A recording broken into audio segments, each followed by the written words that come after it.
C'est un lotissement tranquille à la sortie de Châteauneuf-du-Pape, près d'Avignon. Eugénie Mourizard, journaliste locale, a été l'une des premières sur place lorsque les gendarmes ont découvert un cadavre dans cette propriété. Il a été retrouvé dans le puits, là, dont on ne voit plus la trace, mais il y avait un puits dans la cour, là, juste à côté de la maison, jusqu'à côté du petit muret. Et donc il a été retrouvé enveloppé dans une bâche, les mains entravées dans le dos, et visiblement en état de décomposition avancée. Nous sommes le 2 novembre 2015 au soir. Un sac poubelle sur la tête, les poignets liés, le corps est méconnaissable. Il était enfoui au fond du puits, sous une épaisse dalle de ciment. Les gendarmes auront recours à une expertise ADN pour mettre un nom sur cette dépouille. Jean-Marc Brunel, il avait 59 ans. Chef d'entreprise sans histoire installé à Avignon, il est mort asphyxié après avoir été assommé à coups de barre de fer. Et les enquêteurs vont avoir la conviction qu'il ne faut pas chercher bien loin la clé du mystère. Après 1 an d'enquête, c'est le propre frère de la victime, Dominique, qui est mis en examen pour homicide volontaire. Les 2 frères, 2 ans d'écart, ont grandi côte à côte. Pourtant, c'est comme si tout les opposait depuis leur naissance. Que s'est-il donc passé dans cette maison de Châteauneuf-du-Pape un soir d'octobre 2015 ? L'aîné des Brunel a-t-il froidement prémédité l'assassinat de son frère cadet ? Ce fratricide cache-t-il une vieille rancœur familiale ? Depuis le drame, leurs parents, Irène et Michel Brunel, vivent un deuil impossible. Là, on a les photos, là. Car ils sont persuadés que leur fils aîné, qui est aujourd'hui incarcéré, est bien l'auteur du crime. Ils aimeraient aujourd'hui lui parler pour comprendre les raisons d'un tel geste. Je lui demanderais pourquoi il en est arrivé là. Je sais pas, moi. Il avait levé la vie à son frère qui était heureux de vivre, qui avait tout pour vivre, heureux. Il nous a tués, nous, complètement. Ses enfants, toute leur vie, ils ont sur la tête un père criminel. Alors, et lui, dans le fond, il n'aura pas gagné grand-chose parce qu'il va se retrouver en prison et il finira sa vie en prison. L'histoire des 2 frères commence pourtant sous les meilleurs auspices. Leurs parents sont des commerçants prospères. La famille Brunel habite ici, dans le centre d'Avignon. Les 2 garçons ont une passion commune, la moto. Pour le reste, ils ont des caractères bien différents. Jean-Louis, l'ami d'enfance, passait beaucoup de temps avec les Brunel. Aujourd'hui, il s'en souvient parfaitement, Jean-Marc, la future victime, était dominé par son frère aîné. Jean-Marc était réservé, discret, gentil. Voilà, ça, c'est les sorties moto, ça. Voilà. Dominique était l'aîné, donc ça se voyait, ça se sentait. Donc, il était toujours devant la scène, on va dire. Il avait un caractère affirmé. Donc, quand il avait décidé de faire quelque chose, il n'y avait pas grand-chose qui l'arrêtait, quoi. Il avait un peu, on va dire, des sauts d'humeur, les moments. Voilà, c'était Dominique, quoi. Dominique, l'aîné, se cherche et profite de la générosité de ses parents. Études dans cette école de décoration intérieure à Paris qui ne débouche sur rien. Cours de pilotage et goût prononcé pour les belles voitures. L'aîné des Brunel aime le confort. Il s'installe dans cet hôtel particulier appartenant à ses parents qu'il rénove à grands frais. Puis, brusquement, au milieu des années 90, le voilà qui s'exile en Amérique centrale, au Venezuela. Pour ses parents, ce départ précipité est surtout une fuite. Il a mangé tous ses sous, il a fait des dettes. Oui, n'en parlons pas. Quand il est parti, il avait des dettes. Sûr. Je lui ai dit, ne rentre pas à Avignon, tu vas te faire massacrer. Il a été interdit bancaire à la Banque de France, il devait les impôts, il ne payait rien, quoi. Hein, il a touché. C'est pour ça qu'il est parti. Après le Venezuela, l'aîné des 2 frères Brunel s'installe à Panama City où il monte un vague cabinet de coaching et tente de faire de l'import-export de produits électroniques. Surtout, il épouse Sandra, une jeune vénézuélienne, et continue de mener la grande vie grâce à de l'argent tombé du ciel. quand il a touché l'héritage de ma belle-sœur, qu'il a touché quand même plus de 500 000 euros, j'ai dit, Dominique, achète une maison là-bas, elles ne sont pas chères et les loyers sont chers. Tu auras au moins un pied-à-terre. C'est ce qu'il achetait. Il achetait une Porsche et puis tout le reste.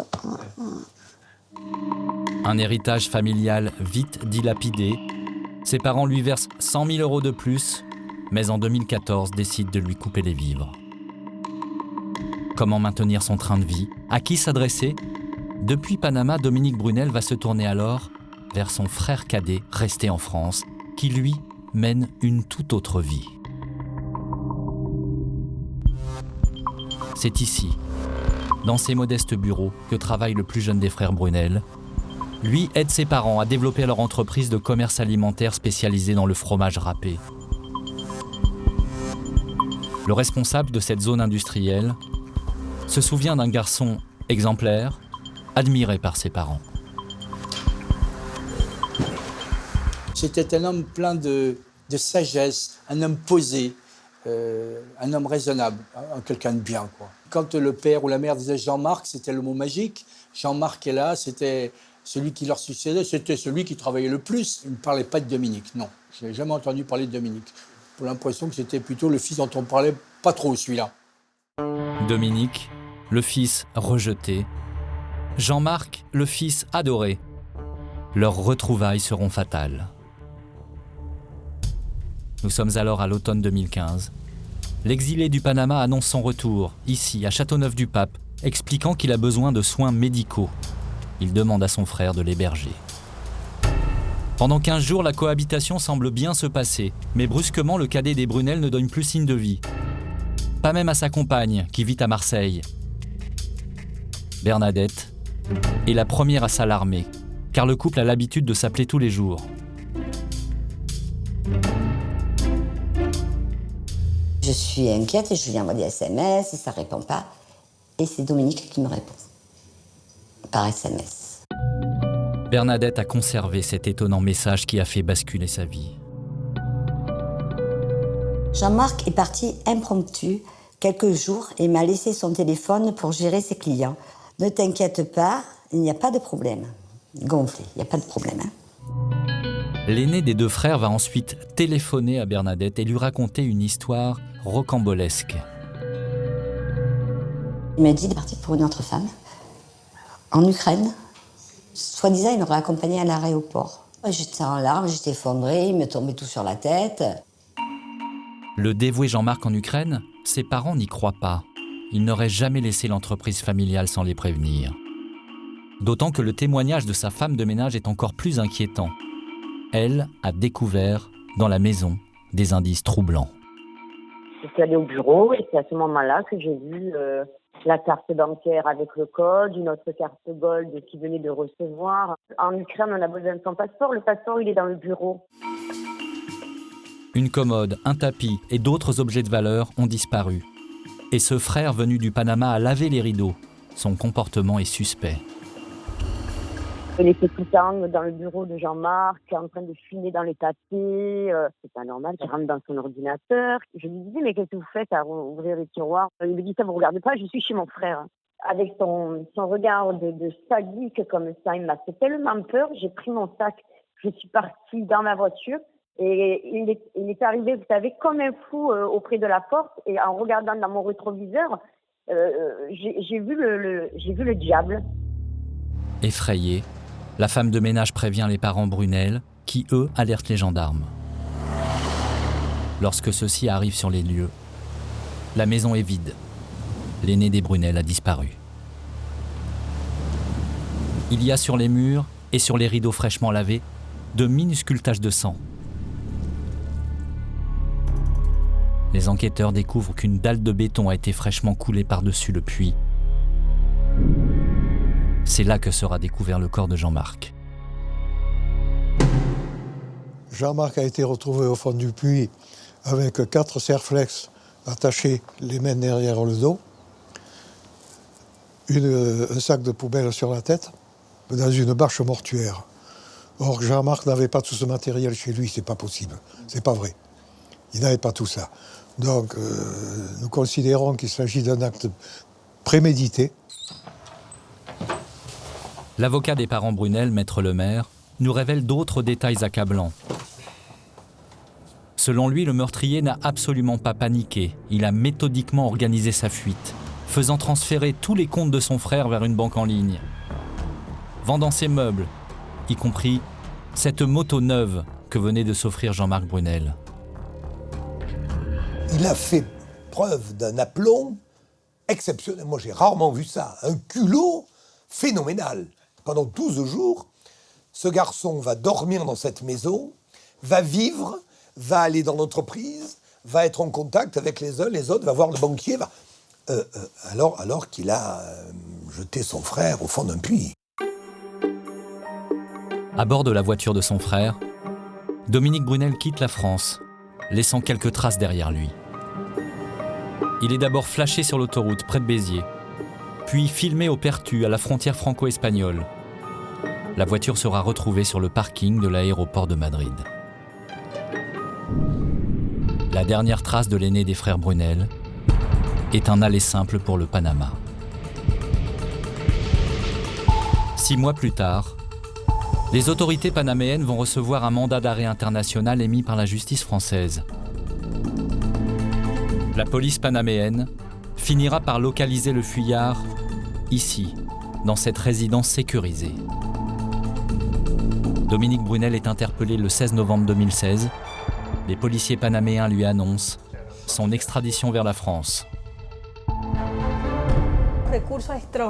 Il a renoncé à introduire des recours pour différer son extradition. Il souhaitait rentrer rapidement en France pour s'expliquer sur les faits qui lui sont reprochés. Aujourd'hui incarcéré à la prison d'Avignon, Dominique Brunel, 63 ans, est mis en examen pour homicide volontaire. Devant le juge, il avoue avoir tué son frère accidentellement lors d'une bagarre qui aurait dégénéré. Selon son avocat, l'homme aurait caché le corps et se serait enfui pensant que la justice ne croirait pas à sa version. Et selon Maître Farissi, cette bagarre fatale serait la conséquence d'une rivalité alimentée par leur propre mère. Au vu du dossier, on comprend très bien que l'un des deux fils a été un peu rejeté, c'est Dominique, et que l'un a été favorisé, Jean-Marc. Alors pourquoi ? Il faudrait que les parents nous le disent. Hein. Mais c'est donc leur mère qui aurait poussé ? Ah ben, pousser à ce qu'ils se battent, oui. Franchement, Elle les a montés l'un contre l'autre. Ben, voilà, exactement. Vous avez le bon terme, c'est elle les a montés l'un contre l'autre. Alors, et c'est ce jour-là que ça a craqué. Vous êtes leur mère, se pose la question de votre rôle. Vous les auriez montés l'un contre l'autre ? La police me dit, vous les avez élevés pareil. Alors j'ai dit, je suis navré, oui, pareil. Bon, mais c'est sûr que le caractère, pas du tout le même, pas du tout. La façon dont on les a élevés tous les deux, nous ne la regrettons pas. Donc, nous les avons élevés convenablement, comme il faut, dans de bonnes écoles. Maintenant, chacun a pris son chemin après. Dans les annales judiciaires, les meurtres fratricides sont rares, moins de 2% du nombre total d'homicides. Et selon les criminologues, la rivalité en est la cause principale.